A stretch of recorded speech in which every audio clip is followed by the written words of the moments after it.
Good morning to Business Growth Accelerator. Janelle here, and it's another stunning day. I tell you what, I could get really used to this. We came from, we did our live yesterday from a place in Essex. We were doing some training with our mentor, and today we're back at home and had a fantastic day yesterday.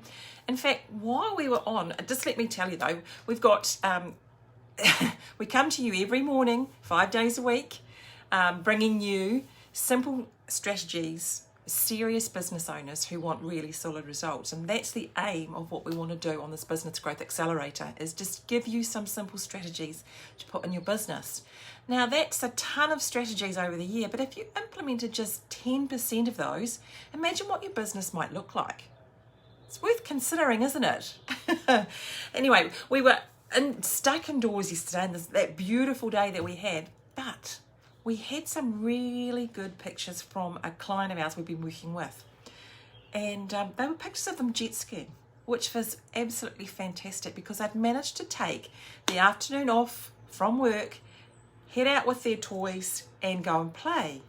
And they were a bit reticent about doing that because of what other people might think and that type of thing. So we just challenged them and said, look, guys, you've earned it. You've actually running your business so that you can take this time off, so that you can actually be flexible and do the things you want to do. Now, that's why we create our businesses, isn't it? To give us the lifestyle that we want. But one thing that they've done really, really well, and I'm going to encourage you guys to do it, and that's they know their numbers. Not just their financial numbers, but the numbers that go into making their business tick. They've got numbers of sales. But not only that, it's the numbers that go underneath that make the sales, like how many leads are coming in, how many of those leads are actually converting to clients. And those are really key numbers that drive your business. And look, so many people in business, so many business owners don't know their numbers, which is a real shame because it means that they get trapped in their business. They can't improve their business because they actually don't know where they're starting from. And that's one real key thing about what the numbers do tell you is, if you're not measuring things, you don't know where you are. You can't compare from where you were to where you are and either make improvements if it's going the wrong way, or look at how do we get those results? How do we get that result and then replicate that again so that you drive your numbers further up. You can also start holding people accountable.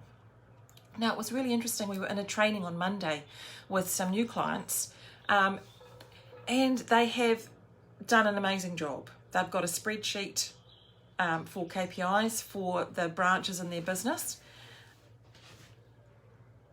But one of the business owners was saying to me, look, these KPIs, we can use them to actually, get things working, but they can also be termed killer PIs. And I looked at him, I said, what do you mean? And he said, well, look, sometimes these numbers seem so big that we just can't deal with them.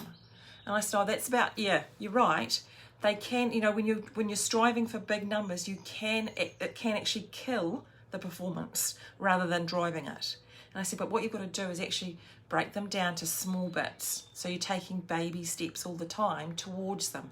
So while you might not be hitting your KPIs, because these KPIs were quite aspirational KPIs, while you might not be hitting them now, you might be better off to actually step them so that when your team actually reaches the KPI that you're wanting, you then discuss with them, okay, what's our next step? What's our next step? What's our next step? So you're actually taking the baby steps to get to that big goal. And he just went, oh, okay, yeah, I get it now. But I said, but also your key performance indicators can be used to hold people accountable for achieving what they want, for playing their part in your business, if you like, because their little part, everybody's important in the business and everybody plays a part in getting to the overall goal. And if someone's not performing, if someone's not meeting their target or meeting their part in the business, then it can hold everyone back and the whole team can get demoralised. So while you're not using a key performance indicator or KPI to actually, basically stand over them with a whip, You do need to make people accountable in your business so that they're contributing in the position that you want them to contribute. They're contributing the amount that they want them. And often that's what KPIs can be used for, and can be used as a driver to actually getting that performance out of that people. But of course, there's always the communication that comes involved. You can't just set them the target and then leave them on their own. You've got to guide them. You've got to give them all the possible tools that they might need to get to that target. You've got to make sure that they understand, and you've got to make sure that they're feeding back to you as well, so that you understand where they're at. You understand where you can help them along the pathway, but they've got to take some responsibility for that as well. And we said, we have a performance contract that we have with our staff, and that outlines what they are responsible for, and they buy into it. It's a discussion, it's a two-way discussion, and that's what we use to actually get people to achieve the targets that we want to achieve in the business, to help us grow it as business owners. So that's what I want to talk to you about today, was the use of numbers in your business, not just the financial ones, but all the things that come into making your business a complete package, and how you can use those numbers to actually grow. And when you know those numbers, and when you can actually leave someone else in your business accountable for those numbers, you can take the afternoon off too and go jet skiing or do whatever you like. And it just becomes, your business has been the freedom that you developed it for. So that's what I wanted to talk to you about. And I'm going to go out and enjoy this beautiful day. And we will talk to you at 9:10 tomorrow morning with some more tips, some more simple strategies for serious business owners who want solid results in their business. Have a fantastic day. Take care.